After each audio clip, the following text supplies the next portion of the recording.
ఆయేషా మీరా హత్య case పునర్విచారణకు AP ప్రభుత్వం నిర్ణయించింది. ఈ కేసులో సత్యంబాబును న్యాయస్థానం నిర్దోషిగా తేల్చినందున అసలు నేరస్తులను పట్టుకునేందుకు సర్కారు సిద్ధమైంది. అయితే సీబీఐ దర్యాప్తు చేయిస్తే సరైన న్యాయం జరుగుతుందని ఆయేషా కుటుంబీకులు అంటున్నారు. 10 ఏళ్ల క్రితం రాష్ట్రంలో సంచలనం సృష్టించిన బీఫార్మసీ విద్యార్థిని ఆయేషా మీరా హత్య కేసు మరోసారి దర్యాప్తు చేయాలని రాష్ట్ర ప్రభుత్వం నిర్ణయం తీసుకుంది. డీఐజీ స్థాయి అధికారి నేతృత్వంలో ప్రత్యేక దర్యాప్తు బృందం ఏర్పాటు చేస్తూ ఆదేశాలు జారీ చేసింది. దర్యాప్తు బృందంలో మహిళా పోలీసు అధికారులు కూడా ఉండనున్నారు. విజయవాడ పోలీస్ కమిషనర్ గౌతమ్ సవాంగ్ దర్యాప్తును పర్యవేక్షించనున్నారు. ఈ మేరకు హోంశాఖ ముఖ్య కార్యదర్శి అనురాధ ఉత్తర్వులు జారీ చేశారు.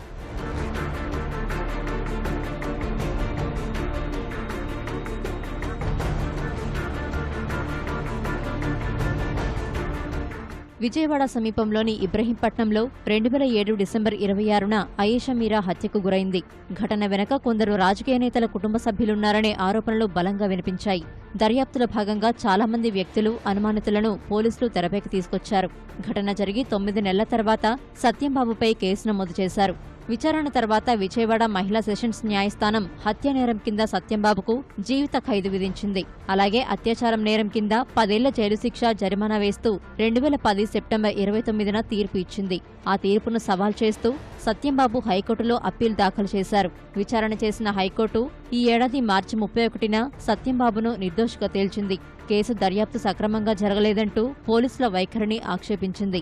ఈ పరిస్థితుల్లో ఆయేషా మీరా హత్య కేసులో అసలు దోషులెవరనే చిక్కుముడి విప్పేందుకు ప్రభుత్వం సిట్ ఏర్పాటు చేసింది. ఆయేషా మీరా కేసులో మొట్టమొదటి నుంచి మాకు అనుమానాలు ఉన్నాయి. ఆ రోజుల్లో మేము అధికారంలో లేము.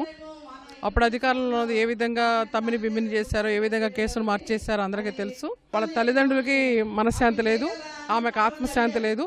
నిజమైన దోషులు పట్టుబడలేదు కాబట్టి ఇప్పుడు ఖచ్చితంగా నిర్దోషిగా సత్యంబాబు బయటకు వచ్చాడు గనక ఆ రోజున కూడా వాళ్ళ తల్లిదండ్రులు కానీ మేము కానీ సత్యంబాబు నిర్దోషి అని చెప్పాం.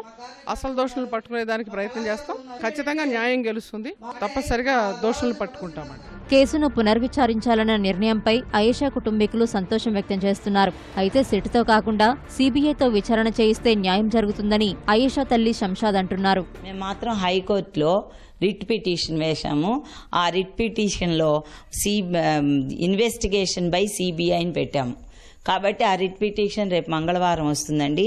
ఆ మంగళవారంలో మనకేదో తెలుస్తుంది. లోకల్ పోలీస్ చేత కనుక చేయించినట్లయితే మాకు న్యాయం జరగదనే తెలుసు. మేము మాత్రం ఇచ్చింది ఇన్వెస్టిగేషన్ బై సిబిఐ అన్నాం. సిబిఐ ద్వారా అయితే మాకు న్యాయం జరుగుతుందని ఆశిస్తున్నామండి. ఆయేషా మీరా హత్య జరిగి 10 ఏళ్లు గడిచినందున ఆధారాల సేకరణ, సాక్షుల విచారణ ఎలా ఉంటుందనే ఉత్కంఠ నెలకొంది.